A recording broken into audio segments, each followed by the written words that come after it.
Yeah. he misjudged the turn. Mm-hmm. He called in, boxed him in. Yeah. What was he trying to do that he then misjudged the turn?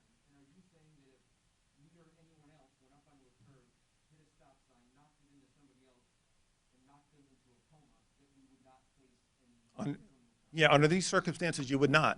Just the way in 1 out of every 10 cases is a criminal case and it isn't. So let me take the powerboat example on the bay. A man in a powerboat drives over a woman in a sailboat without a lookout and going too fast, kills that woman, not a criminal charge. So yes, the answer is yes, that if you did the same thing, you would not be charged. Now, what was he doing? This is my speculation as to what he was doing, okay? I believe that he was following Mr. Gonzalez the way officers were following people all over the city that day. And as he attempted to follow Mr. Gonzalez on Abyssal Street, he realized too late he couldn't make it. Now, look, I'm not inside his head. You'll see what he said because we're going to release that statement. At the end of the day, what he said or didn't say was not pertinent to my analysis. My analysis was, what was his method of driving? Did he brake or not brake? Was he right on his tail or wasn't he? Was he trying to get out of the way or wasn't he? Negligence, a mistake, an error in judgment is not a crime.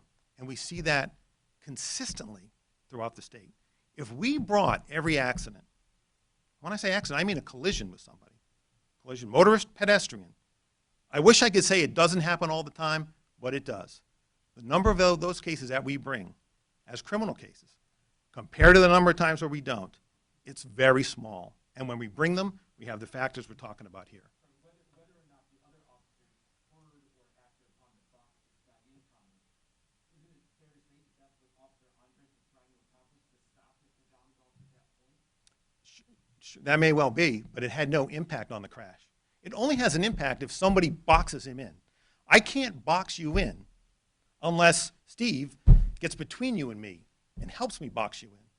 So if I can't establish, A, that they did it, and the video evidence shows that he wasn't doing it, I can't make a case against either Officer McParland or Officer Andres. Now, whether or not they should be trying to box somebody in their own mind, an individual officer, is not for me to decide.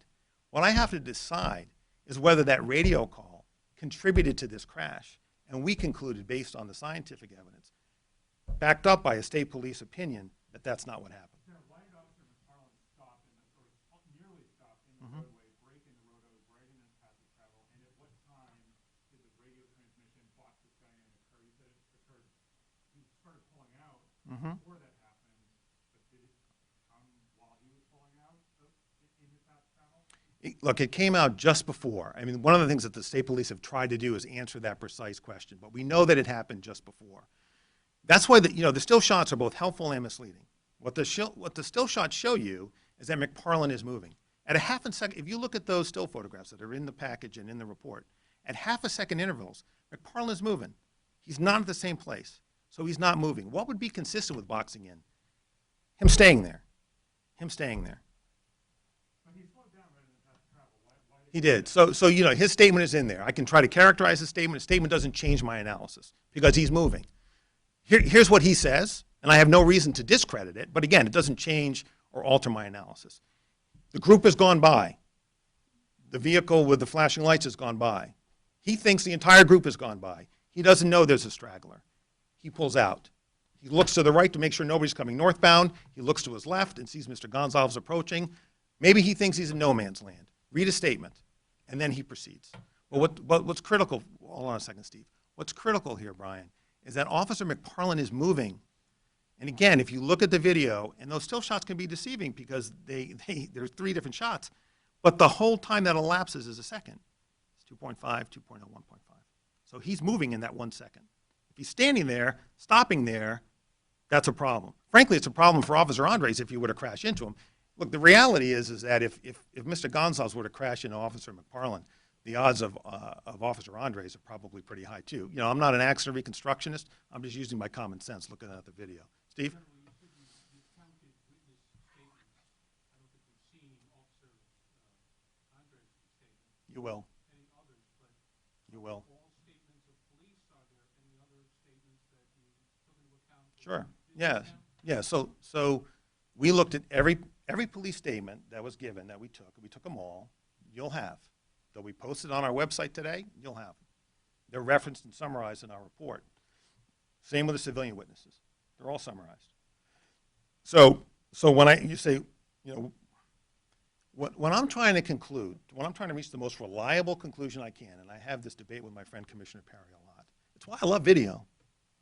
If you give me the video, I know what happened. If someone's recalling what they saw, I'm relying on their interpretation and memory. I've been doing this a long time. I've tried enough cases. I've put enough cases in grand jury. I've seen witnesses testify twice in the same case and testify differently.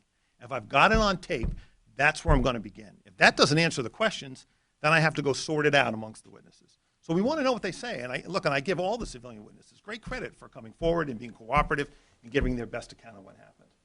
But when they are telling us that the cruiser hit the scooter and the individual Mr. Gonzalez flew over the handlebars, and I know from the video that that's not true, I respect their account, and I'm grateful for it. But I know that the video is telling me something else. That's what I mean. How would you categorize the video that you have available with other cases that maybe you've been involved with? Are you satisfied that what you've been able to see, the compilation of videos, is conclusive enough? In other words, it's good enough for you to make a decision? Yes. Yes. Look, I'm really grateful for the video.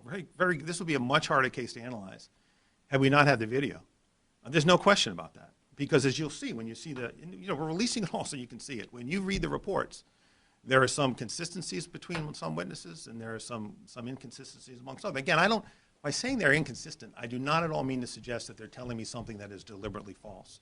What I'm saying is that when you have an entire event that happens in 6 seconds or less, that quickly, from distance, I mean, even civilian number 4 is going from Officer Andres and Mr. Gonzalez back to McParland and back to Mr. Gonzalez and Officer Andres again.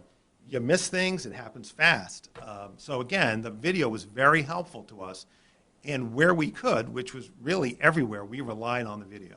General, I noticed that texting is one of the things for recklessness.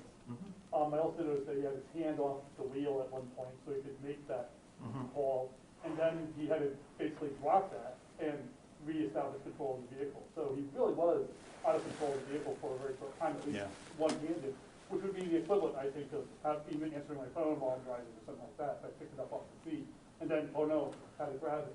So did that factor in at all? Yeah, look, I mean, I think police officers are trained to use their radio, so I did not look at this as a case where, and I can think of a case where that wasn't charged, I mean, many years ago, before I became Attorney General, on the Newport Bridge, where there may or may not have been evidence of texting, and the car crosses the center lane and strikes an oncoming car. No charges in that case. So look, a lot of times, and as I indicate, maybe not in that slide, but in the report, it's typically a combination of things. And so that fact alone, Steve, would not change the analysis. General, what do you say that people, despite you explaining the law and the evidence, are not going to be satisfied and think this is another case of a police officer skating on a situation involving a person of color, or that the ATV riders are being targeted, especially in today's climate? What do you say to those people? Yeah, I'm glad you asked that question, because as I walked in here, I said to my deputy, D. Goldstein, someone's going to ask me, what do you say to those people? Here's what I say. First of all, let me say this. There was no reluctance on my part to charge anybody. There are times, as we've seen lately, where I get criticized for charging people when people think I shouldn't have charged. I'm not afraid to charge anybody with anything that I believe warrants a charge. I don't care if you're a politician. I don't care if you're a police officer. I've charged police officers. I've got 2 pending cases against police officers right now. I had one when I was U.S. Attorney where that police officer went to federal prison for almost a year for beating a juvenile in Woonsocket. There's no reluctance on the part of this office to charge police officers. Do I like charging them? Of course not. Of course not. Most police officers are doing an honorable thing under tough circumstances in what can be a thankless job. They're public servants. They don't need me to apologize for them. But there's no reluctance on my part to bring a charge against anybody, powerful or not. What I try to do is get it right. And what I can't do is alter my analysis because people may not like the result. As soon as I do that, I am tetherless. I have to be tethered to the law and the facts.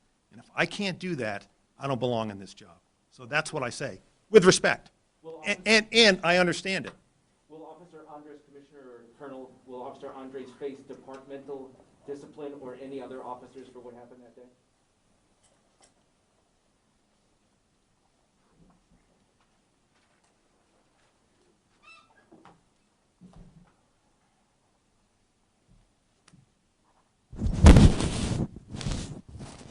So let me also begin by saying, you know, ever since that evening, I know the hearts and minds of the Providence Police were just devastated as a result of Jamal's injuries. So we too pray for his full recovery, and he's been in our thoughts and minds ever since.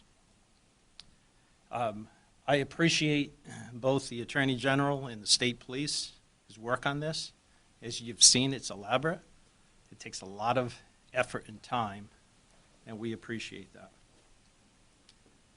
This concludes the analysis of any criminal culpability on any police officer's involvement. The next phase is to now look at administratively what officers did or didn't do in violation of any of our policies. We're just not starting, obviously, at the conclusion of this. We've started long ago. But this phase had to be completed first. And then, as you know, there's a process for us to bring administrative charges, policy violations against any officer. And we are prepared in a short period of time to identify, and there will be, but how many and to what policy violation may exist, it's too early to disclose and even to talk about. I'm as frustrated as you.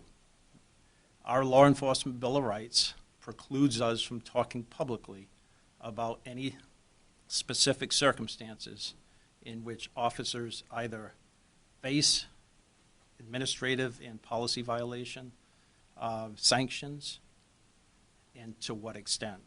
But I also believe in transparency, and in a short period of time, we will be announcing some accountability, at least to those officers in their behavior leading up to and subsequent of the crash. Commissioner, has there been any significant change in overall police policy? I know when this first broke, you'd suggested there may be immediate changes to pursuits, anything dealing with ATVs or motorbikes as far as a position paper, anything like that.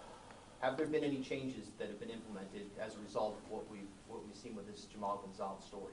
You'll hear the frustration of not only myself, but the colonel and the major overseeing the uniform division and perhaps every officer involved. We don't like to see that danger on the roads here in Providence, and it's been 4 to 5 years since we've had an uptick of people driving unregistered vehicles, mostly ATVs, scooters, mopeds, all around the city in flagrant violation of all the motor vehicle laws. Look, what can we do about it in a safe way? And so we have policies in place, and generally speaking, not this particular case, generally speaking, the Providence police officers have taken off over 200 of these vehicles over the past couple of years. As you know, we've crushed some of them. Our policy originally in the ordinance allowed us only to seize and not destroy. We went through the process of getting authorization for destruction. This continues to be a challenge. So we instruct our officers that if you can apprehend this motor vehicle and or the operator in a safe way, then do it. That's why we've had over 200. If you cannot, and it presents a danger to yourself and others, then do not, because it is dangerous, they are fast, and the majority, if not all of them, don't just pull over upon seeing a police officer put his or her lights on the car. So it's an issue that the general talked about at the beginning. My colleague at the state police, Boston police, you know, major cities across this country are dealing with the same, you know, phenomenon of people wanting to drive these bikes and motor scooters on the roads, and they're not safe and they're not lawful. And Officer Andrews is still on desk duty?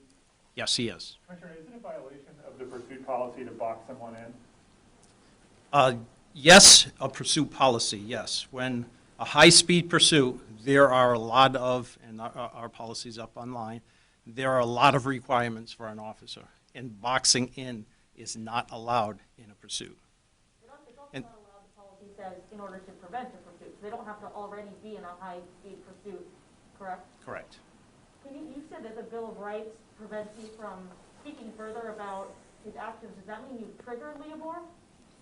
No, the LEOBOR, the Law Enforcement Bill of Rights, is a right that every police officer in Rhode Island has. And so regardless of the sanction, whether it be a one-day suspension or a formal letter of reprimand, all the way up to termination, we are restricted under that law from speaking publicly about the specific circumstances of the behavior of the officer that led to a proposed sanction or eventual sanction for that behavior. So, yeah, I'm frustrated. You know, you've heard it. You know, I don't know of any other law that confines, anyone else's First Amendment rights from speaking. I get the fair trial, I get, the perhaps the intention, but we're, as police administrators, restricted from what we can say about pending cases. Once the case is done, whatever, and I'm not talking criminal, administratively, once it's done, then that's different. You're no doubt aware there's some skepticism in the community about the outcome of this and the fact that no officers are being charged. Of course, yes, we're well aware of that. And alls I'll say to that is, we look at the evidence. And to the extent it's independent evidence, like video and audio, that doesn't change. But we can, regardless of the severity of the injury or the person that was involved, all those circumstances, we have to rely, and I rely on the professionals here at the Attorney General's office that's been doing this for a long time. And I've seen it in other cities as well, that there's outrage about police behavior, and there's no criminal charges as a result of it. I get that perspective that exists. In this case, the evidence, in my view, is pretty clear, and a determination, independent of my view, was made by the prosecutors. If I could address that. Steve, look, I get that. I get it, Anytime I get a phone call and there's been an interaction between a police officer and a civilian and it's a bad outcome, trust me, that's not the highlight of my day because I know what's coming. And I come back to what I put in place this civil rights team in part for this reason. So you ask, how does that impact this? It impacts it in this way. I've been a prosecutor for a long time, okay? Steve Dambrick's been a prosecutor for a long time. Dee Goldstein's been a prosecutor for a long time. John Corrigan's been a prosecutor for a long time. I know that because we've worked with police officers for a long time, look, there may be a perception that I can't judge a police officer objectively. I believe that I can. I believe that's my job. But why I established a civil rights team was this. It's why my civil division's civil rights advocate and my civil division's civil chief, Miriam Weisenbaum, reviewed, signed that report, and participated in our deliberations. Because I want another perspective, one that's not from a career prosecutor. I believe we can size it up right, but that is my check. And that is the best way of doing it that I'm aware of.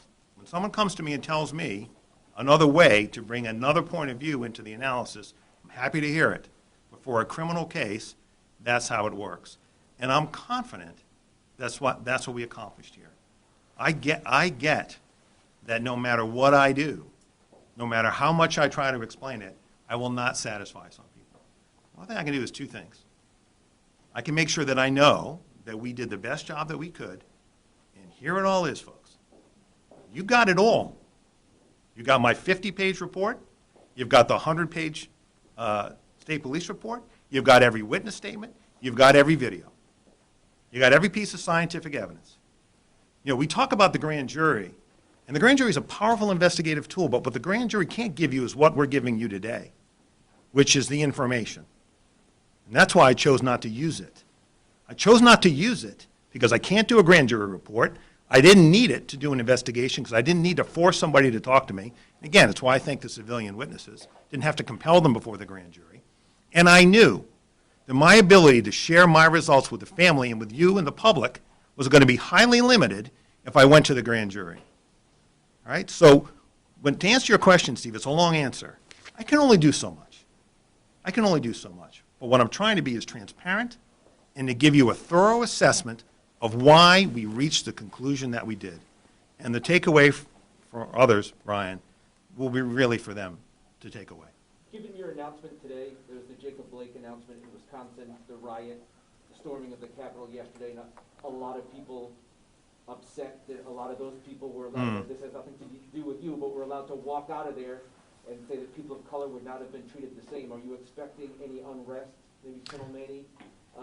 And what would you say to that possibility and what they may be faced with, given the circumstances here and across the country? Well, look, I can't, in the last 24 hours from the time you reached out to the family yesterday morning, my focus has been here.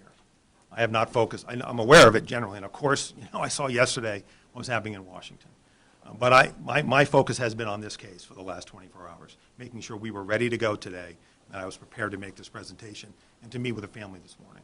So look, I can't speak for what prosecutors do elsewhere. I can't speak for what, people who take the outrageous steps of breaking into the Capitol did yesterday. I mean, do I think it's offensive as a person in elected office, as a prosecutor and as a citizen? Of course I do. It was outrageous and frankly very chilling. My focus today is on this case, to deliver this information to the family and then to deliver it to you. Colonel, if you want to weigh in on the broader picture, I leave that to you. Brian, the issue of 50 to 200 motorbikes being on our roadways and highways is a major public safety issue. The Providence Police Chief, Colonel Clements, Commissioner Pare, and I have sat down, along with other police chiefs across the state, to try to come up with a solution for this. It's a very complex and tough issue to address for many reasons, one of which there's such drastic measures that it would endanger not only the motorists on the highway, some of which have provisional licenses and are new to driving. It would endanger the police officers who are trying to enforce these motor vehicle laws, but also endangers the people on the motorbikes. And I explained that to the family today. So we are doing tremendous outreach to our community leaders, talking to everyone. Please do not take to the roadways or highways with these dangerous vehicles. Do we anticipate it could happen?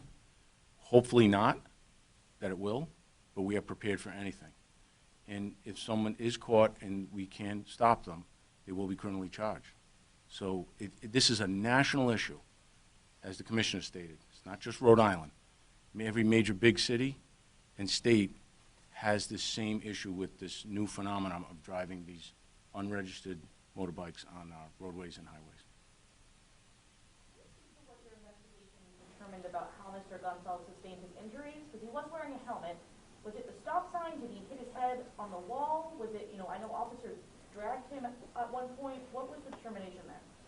So in speaking with the accident, the collision reconstruction expert, Lieutenant LaRue, who was here, we did, our task was to determine what, not what the extent of the injuries are, but what occurred. And what the basis, as my report stated, was the cruiser struck the sign struck the helmet, and Mr. Gonzalez was propelled forward. So I'm not a healthcare professional, a medical professional, I would not be able to answer that question. And just for the attorney, go ahead. Well, Steph, if you could restate your question, I'll try to answer it if I can.